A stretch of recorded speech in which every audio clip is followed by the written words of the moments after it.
We have had this break in the rain, which has helped things move a little bit smoother, but as you can see behind me, it's still an incredibly serious situation because the floodwaters in this apartment complex have not receded this morning. There you see the Escambia County Sheriff's Office, their high-rise water rescue vehicle going back there to make one last attempt to try and help people evacuate, and that's really what's been going on since early this morning. He says the two men did know each other, but it will take some time to figure out what exactly led up to tonight's shooting. You're right, a lot of the people who were out here at the beach were forced to evacuate from either Georgia or Florida, and they say they were in awe of the waves that they saw out here earlier today, but of course their minds are still back home with their family and friends and what they're going through. There definitely have been more supporters that shown up, and as you saw, Savannah Chrisley, his daughter, is here waiting to take her father home. She's understandably been emotional. It's been an emotional few hours for her since she got that phone call from President Trump. People have been packing Pensacola Beach to watch the Blue Angels do what they do best. Everyone I spoke to says whether you've seen them for the first time or the 100th time, it's a show that never really gets old. The cameras that are out here by the court were not recording. Meanwhile, police have identified the deceased as Frenika Craig, and friends say she was a light to others. Hello, everybody. Thank you for looking in. I'm Daeshen Smith, in tonight for Ashlyn Mitchell. We're glad you chose Fox 10 News after the game.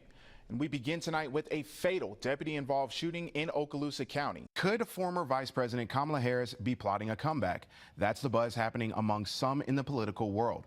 Fox News correspondent Madeline Rivera has more on this story from Washington. It was a busy day at Bishop State Community College as the final Opportunities Day event was held on campus. Fox 10's Anaya Spraggs has a story. Meteorologist Hannah Fink is joining me now in studio. And Hannah, you saw in that picture it was pretty clear, but that wasn't the case earlier today, now was it?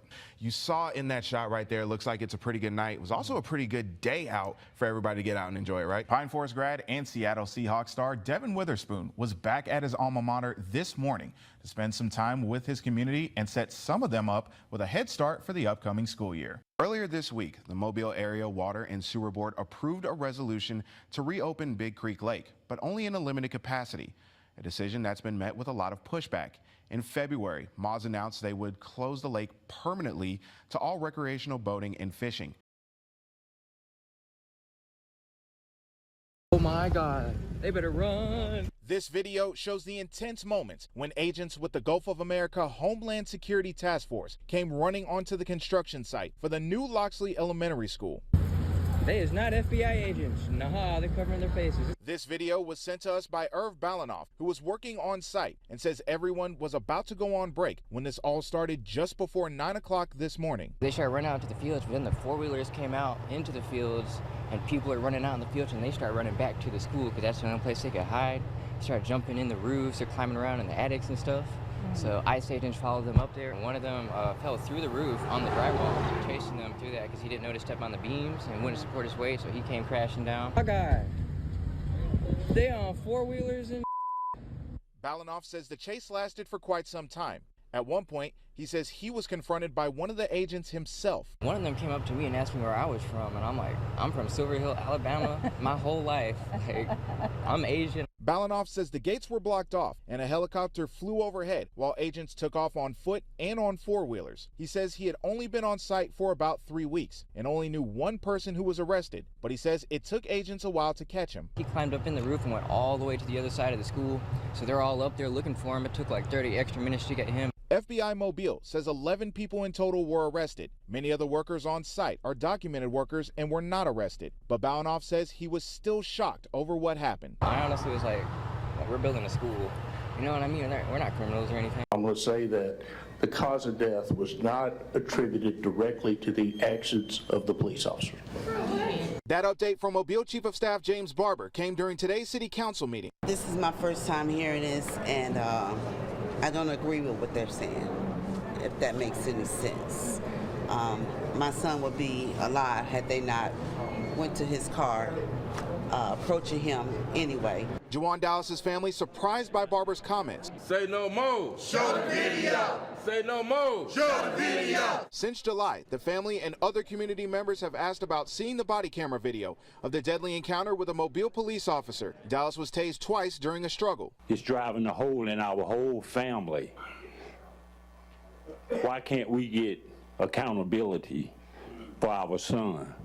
Why can't we see the video?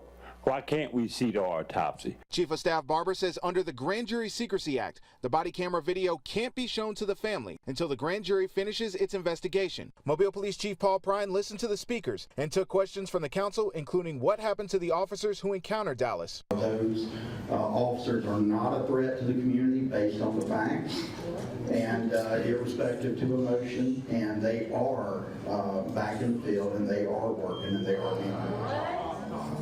Councilman William Carroll asked if there is a way to let the family see the video sooner. If everything's in place, then I'm pretty sure that we can request or request to somewhat influence that it be moved forward so some type of relief can be given to both sides of this issue. I got on the phone with the DA's office about expediting this process so we can give the family some relief. And so we're seriously trying our best.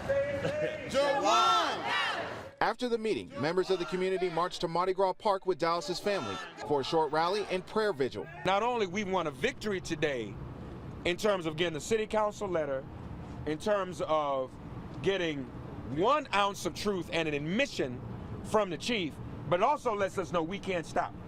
The long wait is over for the Chrisleys. Thanks to pardons from President Donald Trump, Todd and Julie Chrisley have been officially released from federal prison. After getting the call from the president yesterday, their daughter Savannah says she couldn't wait to get to Pensacola to pick up her father. I got here at, I think it was 2 a.m. last night, and I have not gone to sleep. I did not bring any clothes with me. I did not bring a toothbrush with me. I brought absolutely nothing with me because I'm just a daughter who wants to take my dad home with me. The Chrisleys were convicted in 2022 of conspiring to defraud banks in the Atlanta area out of more than $30 million in fraudulent loans by submitting false documents. Julie Chrisley was sentenced to 7 years in federal prison in Kentucky, while her husband Todd was sentenced to 12 years in Pensacola. Several of their fans waited outside of the prison for him to be released and say this day was a long time coming. They need to be out with family. They did wrong, yes, I agree, and punishment should have been, but I think the sentencing was way too much. Yeah, Grizzly's family is a wonderful family and they deserve to get out. I think the sentence is way too long for the crime they committed.